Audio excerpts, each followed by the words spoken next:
We're just getting too big for the space that we currently have. At the beginning, this playset was actually located in Founders Square. Since then, we've grown 736% in our student population. It's a little small. We're just looking for it to accommodate more kids at a time. It's really important that we just create space that's safe. Maybe more swings. I would like a pool. Roller coasters. How about a playground? The goal of our STEM program is to prepare our kids for the future that is rapidly changing and growing. We have a wide array of opportunities, a flight and space class. We also have a design and modeling class. They also do digital modeling through Tinkercad.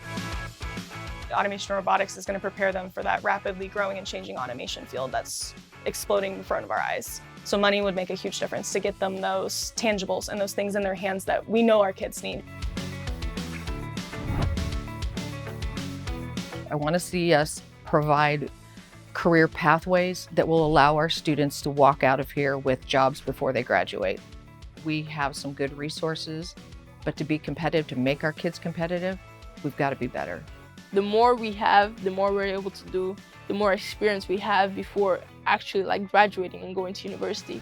We are going to see these future AI developers, these tech owners, these entrepreneurs coming right out of these classrooms, inventing things and products and services that we don't even know we need yet.